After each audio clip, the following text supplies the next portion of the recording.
Coming up on Inside 50 this week, we catch up with milestone man Matty Rosa. We reveal our 15th moment in our 25 in 25 series, and we preview this weekend's huge clash against the Suns at Patterson Stadium. G'day, this is Inside 50, and yeah, you're probably watching it. Joining me as always, Reece Anderton, aka a member of the Golden Girls. Yes, thanks Freddie Mercury. Look, you probably think we look like nuffies. We do. And you probably think we wear these all the time. We definitely do. But the reason we are wearing these is Coats for a Cause this weekend. If you are coming to the game, please bring any winter gear. There's going to be bins at gates 8, 10, 19 and 26. It's an initiative from former Premiership star Don Pike and his wife Jodie. Lots of former Premiership players around the gates to help you take your winter gear off you. So it's a great cause. And we will not be donating these, but we're like that. It's a keeper. Yeah, good work. Here's the pulse.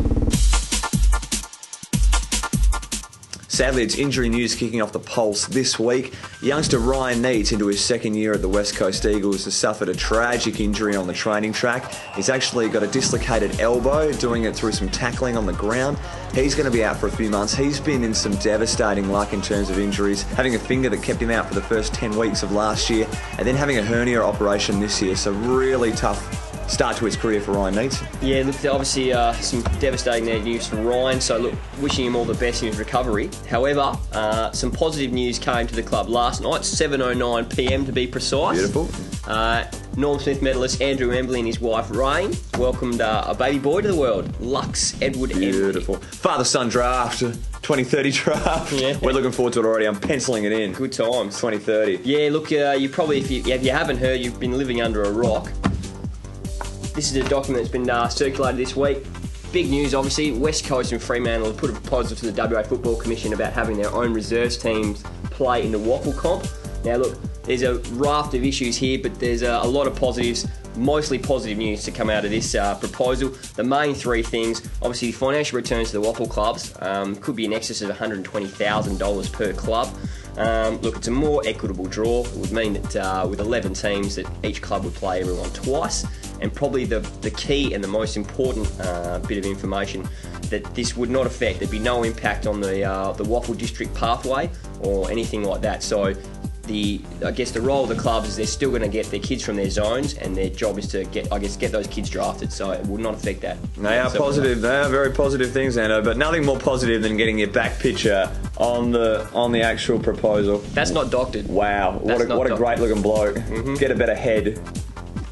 Spare me. Very special week, not only taking on the Gold Coast Suns for the inaugural time, but it's actually a very special bloke's milestone on the weekend. Yes, one of our favourites here at Inside 50, Matty Rosa, the boy from North Ballarat. Big 100. Yes, pick 29 of the 2004 draft. He's a ripper bloke. We got to catch up with him during the week. Here's what he had to say. G'day guys, Matt Rosa here. Pretty excited to be playing my 100th game this weekend. I think the nerd upstairs has struggled to put together a few clips, but hopefully there's a couple there and you can sit back and enjoy them. Cheers. Dribbles the handball back to Rosa, but here comes Johnson. Tackle will need to stick. No, it's a goal. He's kicked the goal, Rosa.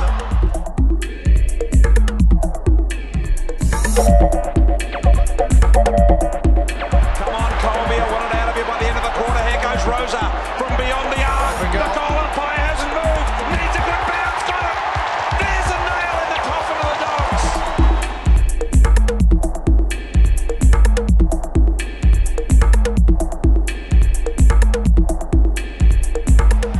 See them get out of there alive. Rosa kicks around the body. He might make them pay.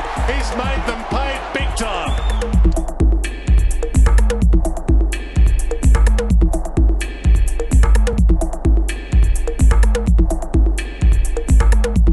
Bell under pressure.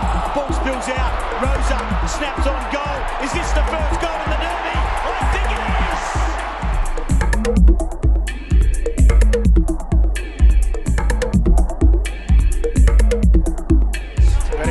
McKinley circles his man. He gives it to Rosa. Rosa, has he got the journey? He has. Rosa's kicked at a goal to keep it alive. It's going to be a contest that we're looking forward to.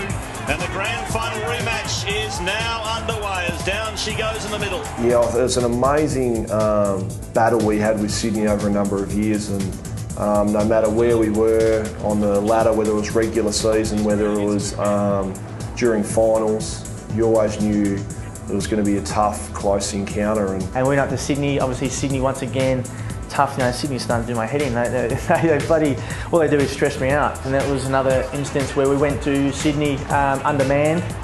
We had a lot of young kids playing, and they thought, no Cousins, no Cox. Both sides again just absolutely having a massive dip, and again very similar to the 06 grand final. The last 5 minutes, you could just see both sides were out on their feet. Everyone was just hurting, but you were just getting through on just pure adrenaline. I think it was about 5 minutes to go, so it was time on, and I was really deep into my cramp at this stage. I was struggling, and there was no room on the bench. And I was out there playing centre forward in my debut game. I was just hoping someone would do something amazing, because I had the ball deep in their forward line. And what Daniel Kerr pops up with a game-saving tackle. To finish it off the way we did and to win the game, and to be able to put myself in the position to be able to perform that tackle, because really I think you only can run hard late in games and stuff like that from doing pre-seasons. We had actually, the whole team had worked hard that whole pre-season. And Curry, the way he played to get the ball 30, 35 times, and late in the game to chase down, I think it was McVeigh at that stage, and then cramp up at the end of it, just showed that the boys left nothing out there again. That tackle by Curry was one that I don't think anyone else on the ground could have made. Could have, one, dug that deep, but two, been able to get that speed and lay that sort of tackle. So it's certainly one that you do strongly remember, and one that we're keen to see more of, see again. Alrighty, let's have a look at the teams in this inaugural clash. Gold Coast versus the West Coast Eagles. It's a 1:10 PM start at Patterson Stadium, so get down nice and early. All right, let's have a look at the team. So we've got Brad Ebert as the omission. Played 47 games straight, Evo, so well done to him for a youngster. You may remember this bloke, Andrew Strike. He played the last 10 games of the season, was in ripping form for a team that was struggling at the lower part of the ladder. He was promoted to the rookie list last year and at the start of this year. Played some great footy for West Perth. Scintillating form in the waffle. Going to bring a little bit more physical strength. Couldn't get a look in thus far, with Jack Darling just emerging out of nowhere and Lynch consolidating his form. So glad we've got all the pieces to the forward puzzle really stretching out. They're all West Perth boys as well. Oh, I knew you'd bring up the waffle connection. Well done. The Collingwood game, mate, there were good signs. Yeah, look, probably a bit of a reality check for us, but look, at the end, there were periods of the game where we were the dominant team, but the second half, the Pies really got on top of us. I think it shows where the benchmark is of the competition. Exactly. And we're building to it. I think that was great. Exactly, and hey, what a good time at round 9 of the season, so we've still got plenty of time to make some adjustments. We do like to touch on a couple of players that do impress us over the weekend. Wow, it's pretty obvious to pick this bloke again. Matt Priddis in awesome form. 32 touches, 3 tackles and 5 inside 50s. Hasn't had a game this year with less than 25 touches. He just racks it up. He's an absolute ball magnet and still crunches the tackles out as well. So he does. They are down a little bit on this year, but the possessions are going up. I'm happy to take that. Maybe that's because we're not chasing as much tail this year. Hey, exactly. There was a lot of talk of him just missing out on the Club Champion Award, missing the last 3 games of last year. Mate, Lecker got up by, I think it was a couple of votes. It was a very close vote. Exciting to be in the room. If he's not in front right now, I'll eat this horrible jacket. Yeah. Might be Pritter, Daylight, and then a couple of other boys. So. Adam Selwood was another player that really impressed me. Statistically down as previous years, but he's doing roles for the club, running with players, just having a crack every week, putting his head over the footy. I love to see it. Yeah, locking down on someone every week, and very disciplined player, old sellers. He had 27 touches and 6 marks and was very good against the Pies and controlling their midfield dominance, so really enjoyed his game. And that brings us to the end of the show. Don't forget, early start Saturday for the Gold Coast game. Don't forget to bring your jackets down for Coats for a Cause. As always, we'll leave you the top 3 plays of the week. Thanks for coming inside 50. Kicking off the top 3 plays of this week, we have Mark Nikoski doing some great roving work, has a spin off Chris Tarrant and snaps one from the opposite pocket for a left footer. And that's a brilliant goal. Number 2 player of the week. Yes, it's not a West Coast Eagles player, but gee, this has got to be a contender from Goal of the Year from Dale Thomas. Look at this left foot snap. Our number 1 play sees Mark Nikoski gather it just outside 50. And when you give a handball to a running Daniel Kerr, who just unloads from a torpedo 65 out, yeah, you'd probably say that'll win it for the week.